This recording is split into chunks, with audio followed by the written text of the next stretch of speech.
Magagawa mo bang husgahan at maliitin ng isang tao dahil lamang sa kanyang hindi maayos na kasuotan? Isa na naman pong kwento ang aking ibabahagi sa araw na ito na talaga namang makapagbibigay sa atin ng aral at inspirasyon.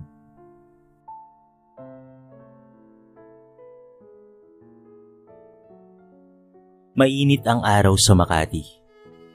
At sa gitna ng mga taong naka-Amerikana at mamahaling kasuotan, may isang lalaking tila hindi kabilang sa lugar. Ito ay si Elias. Kuskusin, amoy araw, bitbit ang lumang backpack na nanlilimahid sa dumi at alikabok, ay naglalakad papunta sa isang sikat at mamahaling tindahan ng mga alahas. Lumapit siya sa pintuan ng Casa de Oro, isang high-end na jewelry shop na kilala sa buong bansa. Pagpasok pa lamang niya, agad na siyang sinundan ng mga mata ng mga staff, mga mata ng panghusga, pati na rin ng pangmamaliit. "Excuse me, sir." Agad na salubong ng receptionist. Halos hindi pa siya nakakatapak ng maayos sa loob. "For customer only po tayo." Ngumiti si Elias, pero walang ngiti na bumalik sa kanya.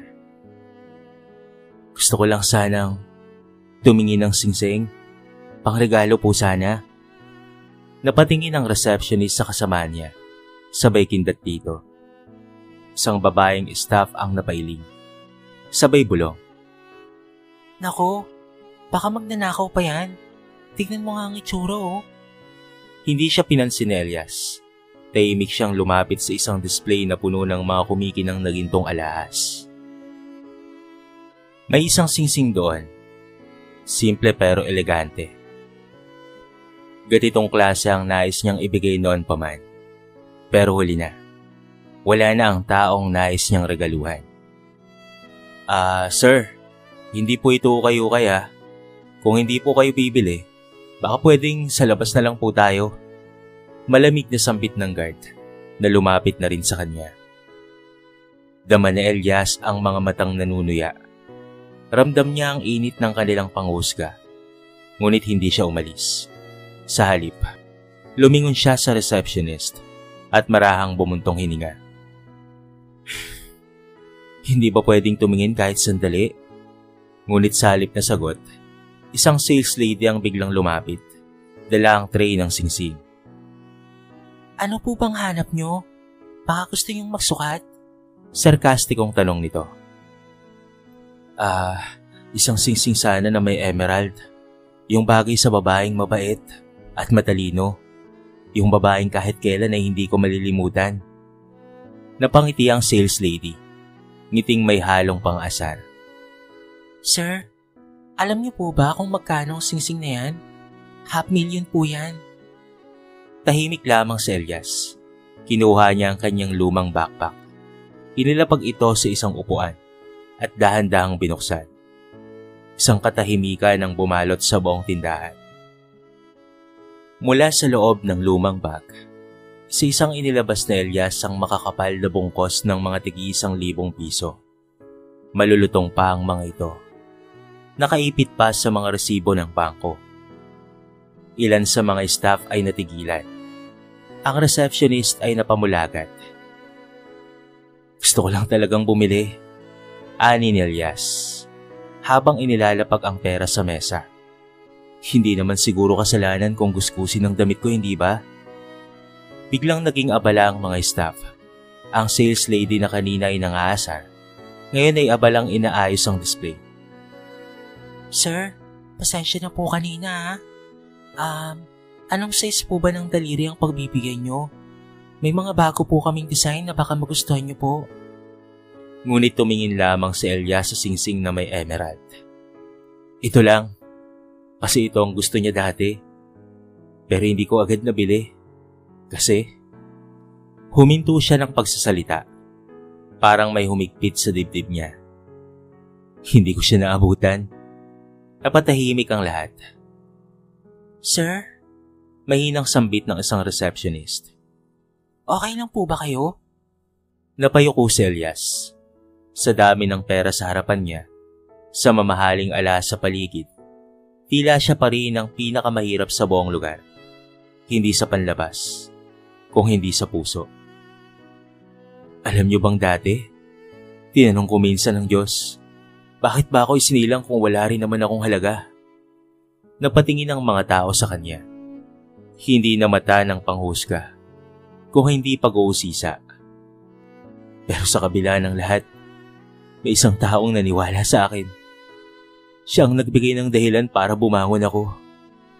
Siya ang nagpatunay na kahit ang tulad kong galing sa basura ay pwede palang maging ginto. At sa puntong iyon, ang binatang gusgusin ay ngumiti. Hindi ngiting tagumpay, kung hindi ngiting may halong lungkot. Ngiting may bigat ng isang nakaraan na masakit balikan. Hindi kaagad kinuha ni Elias ang singsing. Tinitigan niya na muna ito. Tila ba inuukit sa kanyang alaala ang bawat detalye. Bawat liwanag ng batong emerald. Sa likod ng ningning nito, bumabalik ang mga alaala. Mga alaalang pilit niyang nililimot. Ngunit muling bumabalik sa tuwing tumitingin siya sa katulad ng alahas na ito. Nagbalik tanaw si Elias mula sa 13 taon ang nakakalipas. Isang binatilyo ang nakupo sa gilid ng kalye. Marumi, nanghihina sa gutom, at nilalamig. Siya ay walang iba kung hindi si Elias. 14 na taong gulang. Ulilang lubos. Tinapon ng mundo. At iniwan ng pagkakataon. Ang tanging kayamanan niya noon ay ang isang lumang notebook na puno ng mga drawing niya ng bahay. Isang bahay na pinapangarap niyang itayo balang araw para sa kanyang nanay. Anak, pangarapin mong makaalis sa ganitong sitwasyon. Pasensya ka na kung hindi kita nabigyan ng magandang buhay. Ang huling habili ng kanyang ina, bago ito bawian ng buhay sa banig ng karukhaan. Pero hindi pangarap ang natupad kay Elias. Gutom, pambubugbog, panlalait, at pagtulak palayo ng lipunan ang sumalubong sa kanya. Minsan ay nagnakaw siya ng pandesal. Dahil doon ay binugbog siya. Minsan ay humingi siya ng tubig. Subalit pinagsisikawan siya. Isang gabi, habang siya'y nakasandal sa isang poste sa may kubaw, nilapitan siya ng isang dalagita, si Ana. May dala itong biskwit at iniabot iyon sa kanya. Okay ka lang ba? Tanong ni Ana, habang pinaupo siya sa bangketa. Hindi siya makapaniwala. Sa dami ng taong dumaraan, ito lang ang huminto. Siya lang ang nagturing kay Elias na tao. Simula noon, laging dumaraan si Ana sa lugar na yon. Dala ang pagkain, tubig, at minsan ay notebook at lapis. Bakit mo to ginagawa? Tanong ni Elias minsan. Hindi ko rin alam eh. Sagot ni Ana. Pero sabi ng lola ko, kapag may nakita kang taong mas nangangailangan kesa sa'yo, ay huwag mo siyang lagpasan. Unti-unting bumangon si Elias dahil kay Ana. Tinuruan siyang bumasa, magsulat, gumawa ng resume, at mag-apply ng trabaho. Minsan tinanong siya ni Ana, Anong pangarap mo, Elias?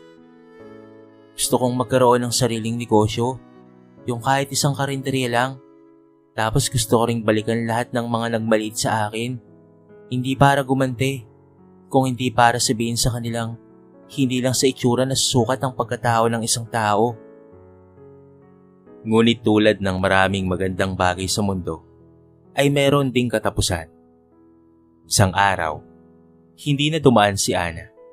Hindi na siya bumalik kinabukasan o sa mga sumunod pang linggo. Hanggang sa may kumalapit sa kanya. Isang matandang babae. Anak, ikaw ba si Elias?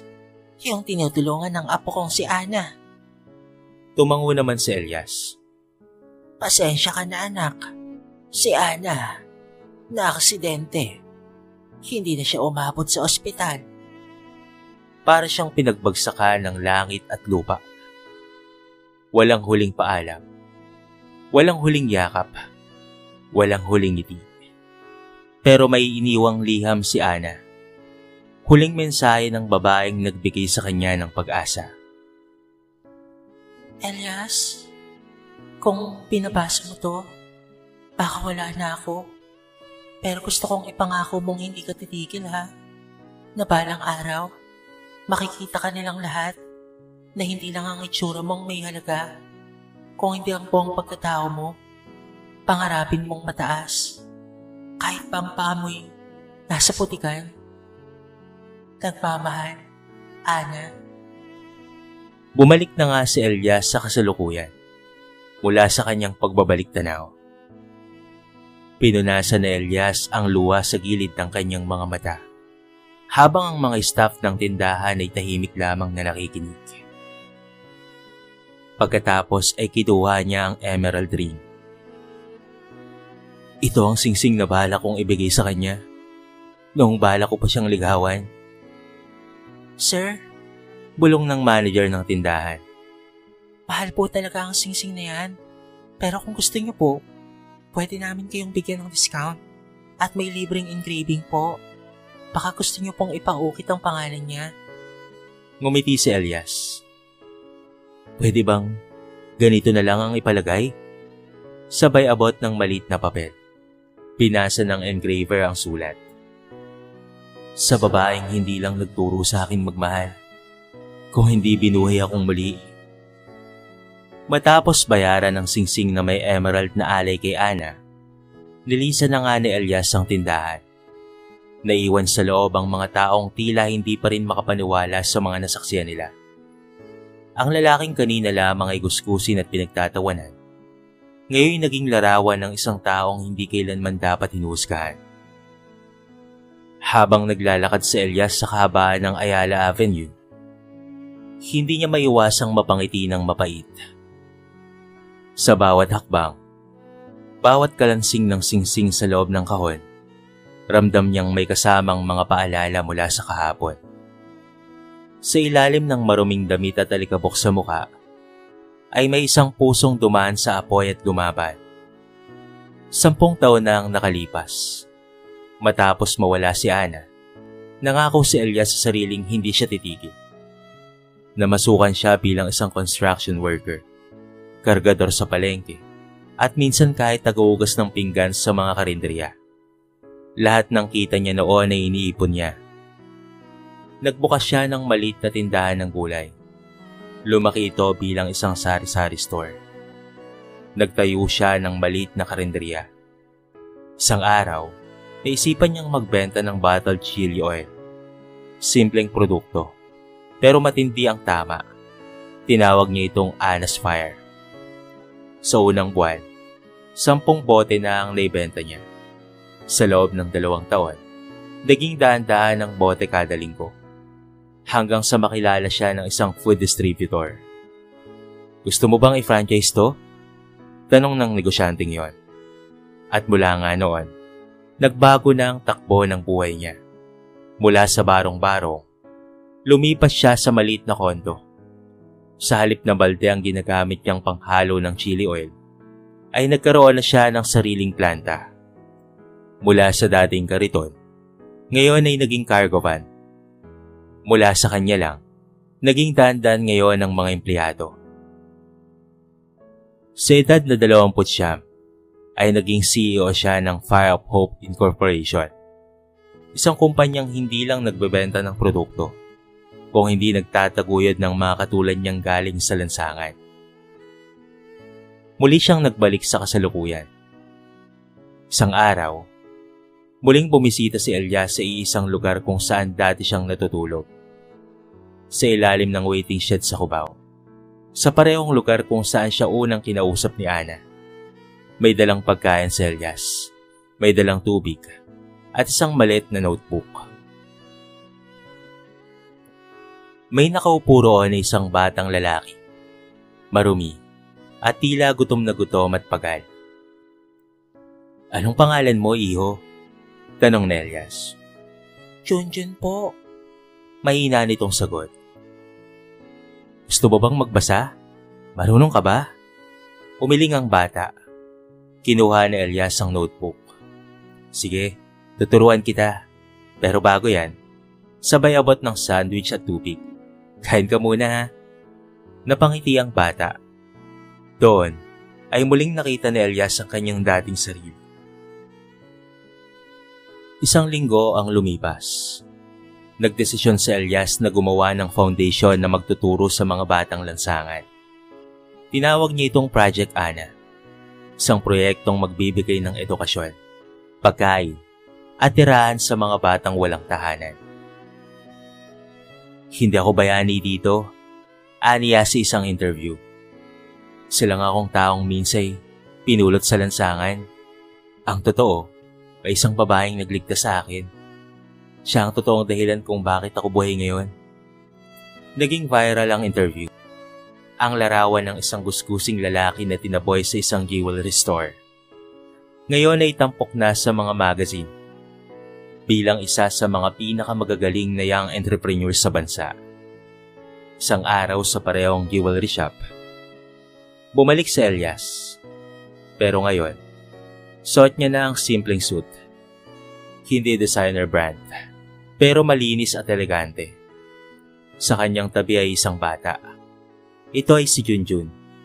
Ngayon ay malinis at may maayos ng pananamit habang ito ay nakangiti. Agad na lumapit ang manager. Sir Elias, welcome back po. Kami po ang nagbabantay ngayon. Napalitan na po ang buong staff. Pinag-resign na po namin ang lahat ng nanghusto sa inyo noon. Ngumiti si Elias. Wala na po akong sama ng loob. Ang mahalaga ay natuto tayong lahat. Nilapitan niya ang display at pinaturo si Junjun sa singsing na pinakagusto nito. Para kanina niyo po ibibigay, sir? Tanong ng bagong sales lady. Para sa kanya, sabay kindat kay Junjun. Kasi balang araw, alam kong magiging milyonaryo rin ito. Mas maaga pa kaysa sa akin. Nakangiting hayag ni Elias.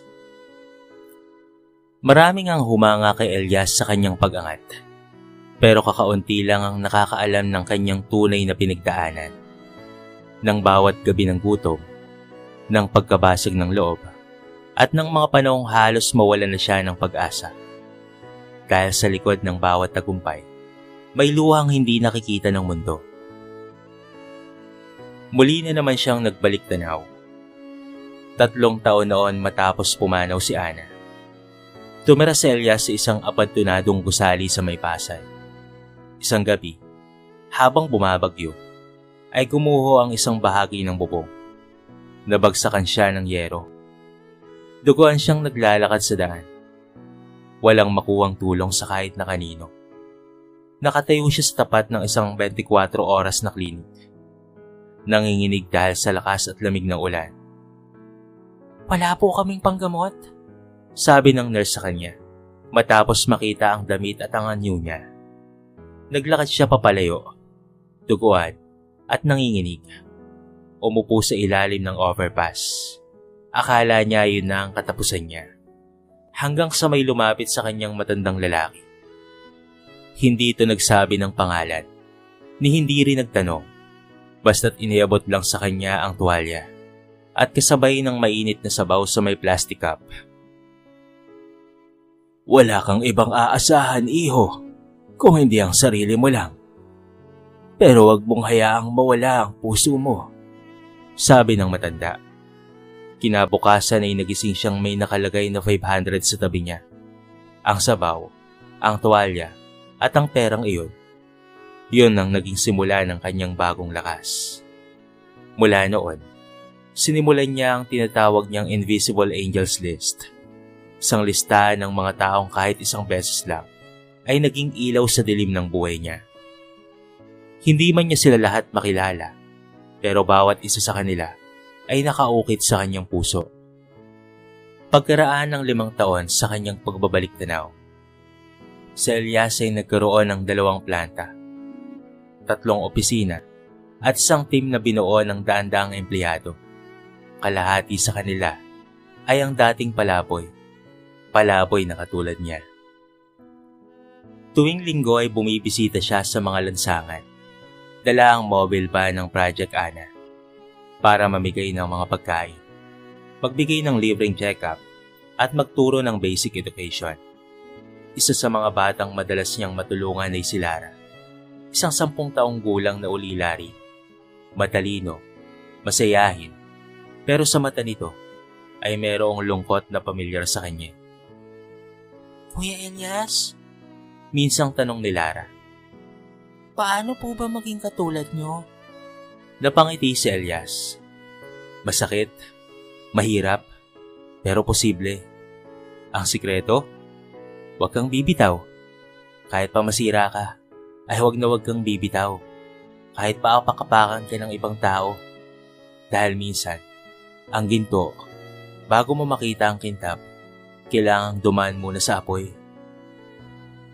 Sa isang TV interview, isang anchor ang nagtanong. Mr. Elias, may pera ka na, may pangalan na, may negosyo. Pero bakit parang laging may lungkot sa mga mata mo? Tahimik si Elias. Tumingin siya sa kamera.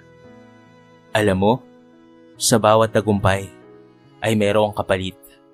Para sa akin, ang pinakamalaking kapalit ay yung hindi ko naibigay sa taong unang naniwala sa akin.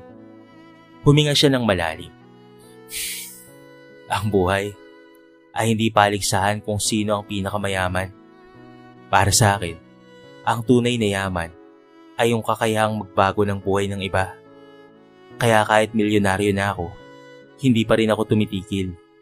Dahil gusto kong sa bawat batang tulad ko noon, may ana ring darating sa buhay nila. Isang araw sa puntod ni Ana, tahimik si Elias. Nakatayo, hawak ang isang bulaklak at ang emerald ring. Alam mo ba? Alam mo bang ikaw pa rin ang inspirasyon ko hanggang ngayon? Bulong niya.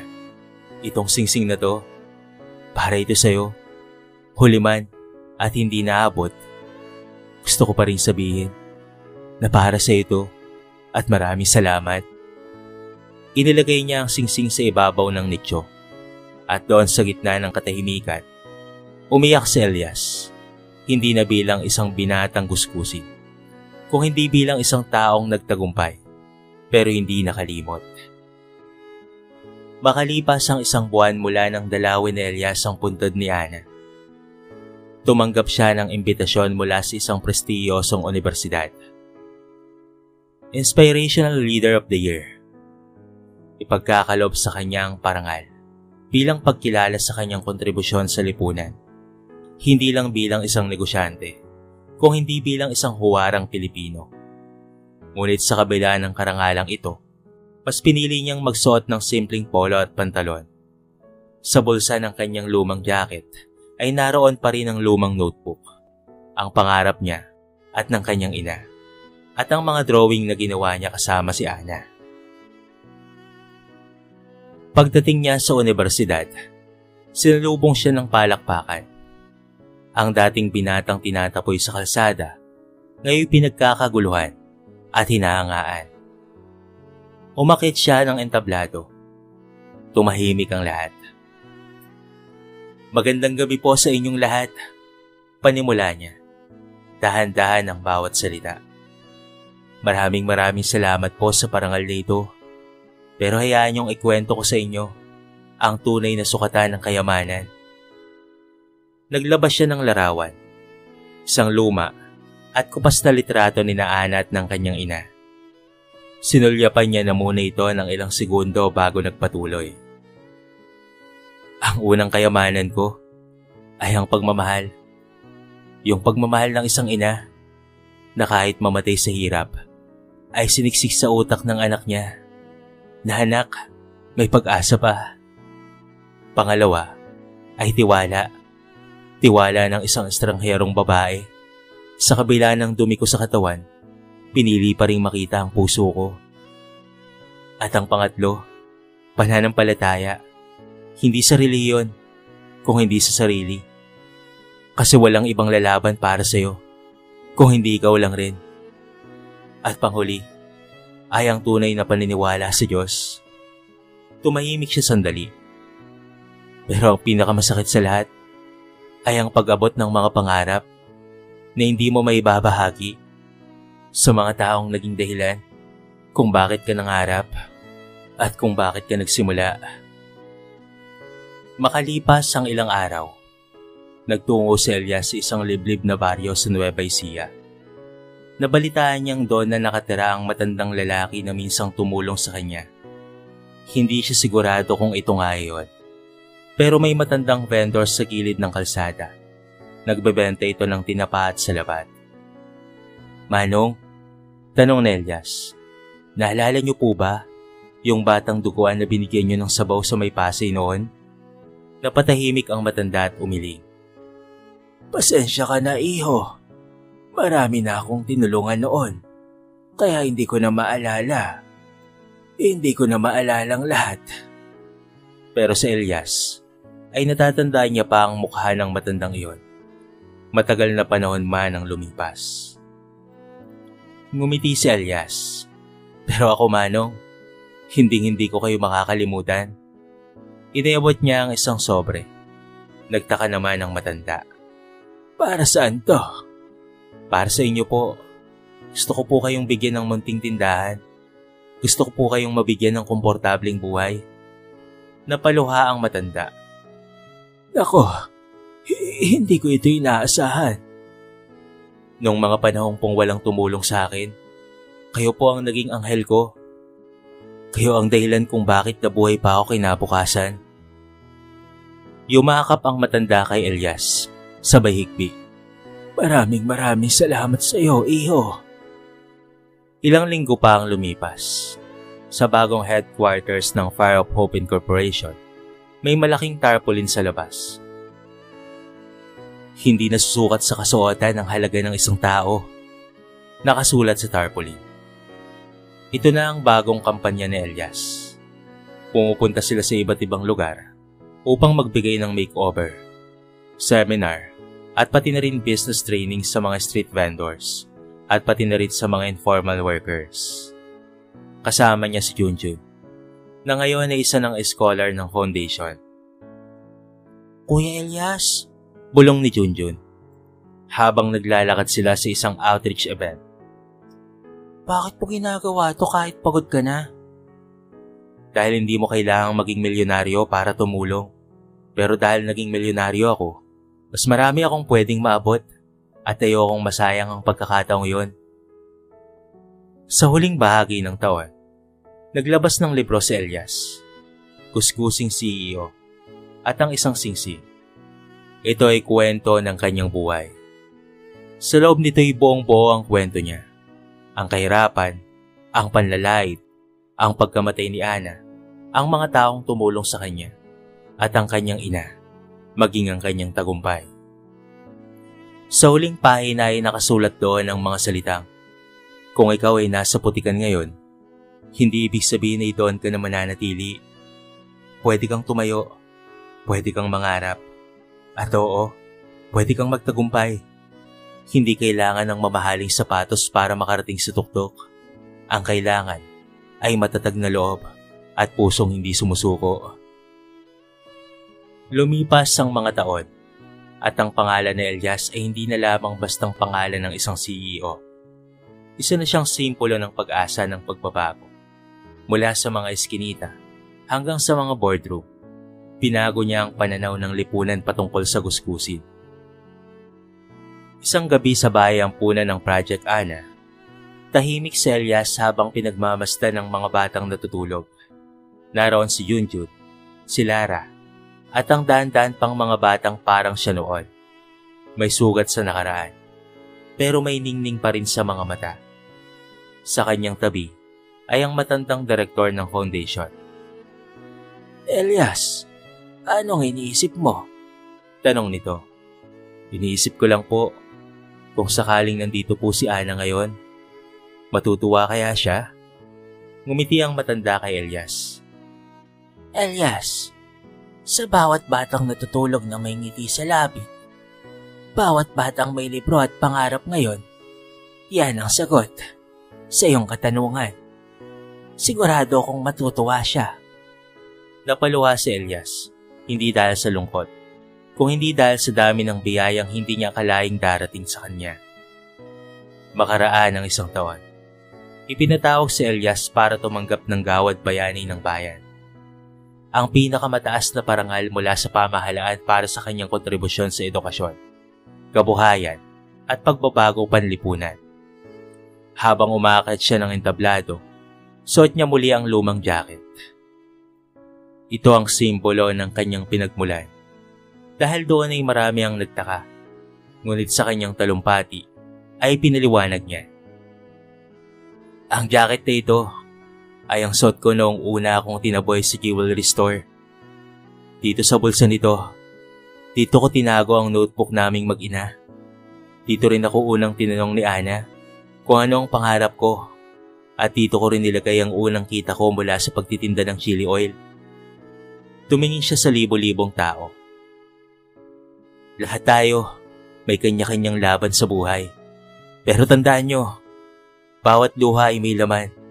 Hindi lang sakit, kung hindi lakas. Hindi lang hinanakit, kung hindi layunin. Dahil doon ay nagpalakpakan ang mga tao. Pagkatapos ng seremonya, sa isang sulok ng auditorium, may lumapit na matandang babae kay Elias. May hawak siyang isang sulat. Sir Elias, ako po si Teresa. Ako po ang ina ni Ana. Natigilan si Elias. Nanginginig ang kamay. Napahawak siya sa dibdib. Gusto ko lang pong sabihin na maraming salamat. Salamat sa lahat ng ginawa mo para sa anak ko. Para sa alaala niya. Hindi makapagsalita si Elias. Tahimik siyang yumakap sa matanda. Alam niyo po ba? Bulong niya. Kayo po ang matagal ko nang gustong makilala. Kasi kung hindi dahil kay Ana, baka patay na po ako. Inayabot ng ginang ang sulat. Sulat yan ni Ana. Hindi ko po alam kung paanong napunta sa akin. Pero sinabi ng kaibigan niya, inabot daw niya ito bago siya mamatay. Binuksan ni Elias ang sulat. Nanginginig ang kamay. Elias, alam kong hindi mo na ito mapapasa, pero isusulat ko pa rin. Sa mundong puno ng panghusga, ikaw lang ang taong nakita ko, hindi bilang madungis, kung hindi bilang tao. Alam kong balang araw ay magtatagumpay ka. Kung sakaling hindi ako makarating sa dulo ng kwento mo, gusto kong malaman mong mahalaga ka. Hindi kita kilala ng matagal, pero sapat na ang isang araw para mapaniwala kung may pag-asa pa ang mundo. Maging mabuti ka, at kapag nasa tukto ka na, sana tulungan mo rin ang iba. Hanggang sa muli, kung sakali. Ana. Bumuhos ang mga luha ni Elias. Nanginginig ang kanyang mga labi, pero siya ay nakangiti. Hindi siya makapaniwala na mababasa niya pa ang matagal ng sulat sa kanya ni Ana. Ginawa ito ni Ana bago pa man siya maaksidente. Mahilig kasi talagang magsulat ang dalagita. Yun ang unang beses na may nagsabi sa akin na mahalaga ako. Bulong niya, at yun ang dahilan kung bakit hindi na ako bumitaw mula noon. 1 dekada pa ang lumipas. Si Junjun ay isa ng matagumpay na entrepreneur. Si Lara naman ay isa ng guro. Si Elias ay nanatiling simpleng namumuhay. Patuloy na tumutulong. Patuloy na bumabalik sa mga lansangan. May araw-araw siyang panata. Ang isang taong matutulungan at isang batang maiaahawan. At higit sa lahat, isang pusong pagagaangin. Sa kanyang bagong tahanan, sa isang sulok ng kanyang sala, nakalagay sa loob ng glass frame ang mga sulat ni Ana, ang lumang notebook, at ang emerald ring na dapat sana'y ibibigay niya kay Ana. Ang kwento ni Elias ay hindi lamang kwento ng tagumpay. Ito ay kwento ng pagmamahal, ng kabutihan, at ng katotohanang hindi mo kailanman malalaman ang halaga ng isang tao base sa itsura niya. Sa mundong puno ng ingay, paalala sa ating lahat. Bawat tao ay may kwento. Bawat luha ay may laman. At bawat puso ay may kakayahang magbago ng mundo. Dito na po nagtatapos ang ating maiksing kwento sa araw na ito. Sana po ay nagustuhan nyo. Kung nagustuhan nyo, baka naman pwedeng pakilike at share. Kayo mga kabarangay, anong masasabi nyo sa ating kwento sa araw na ito? I-comment nyo naman sa baba ang inyong mga reaksyon at babasahin natin ang lahat ng yan. Kung bago ka pa lamang sa ating channel, baka naman pwedeng pakihit ang subscribe button at bell notification button para palagi kang updated sa mga bago nating upload na katulad nito. So paano mga kabarangay? Hanggang sa muli, thank you so much and peace out.